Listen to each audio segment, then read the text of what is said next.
O'rtoqlar, Shinaray T30 mashinamizni olib qolganmiz. Bunga metan o'rnatib beryapmiz. Bunga qo'yilgan zapchastlar bilan tanishtiraman. Bunga qo'yilgan zapchastlarimiz reelektrimiz kelgan bo'lsak, reelektrimiz Xitoy bo'ladi. Kimdir Italiya qo'yadi, kimdir Polsha qo'yadi, kimdir Xitoy qo'yadi. Budjetli variant qilib, hamma o'z xohlaganidek qo'ydiraveradi. Biz o'zimizni maqsud qilamiz. Mana bu yaxshi, mana bu yomon deb emas.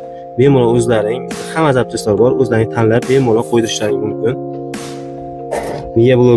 Miya blogimiz keladigan bo'lsak, miya blogimiz Polshaniki qo'yilyapti. GoFast 200, farsinkalarimiz 01 qo'yilyapti.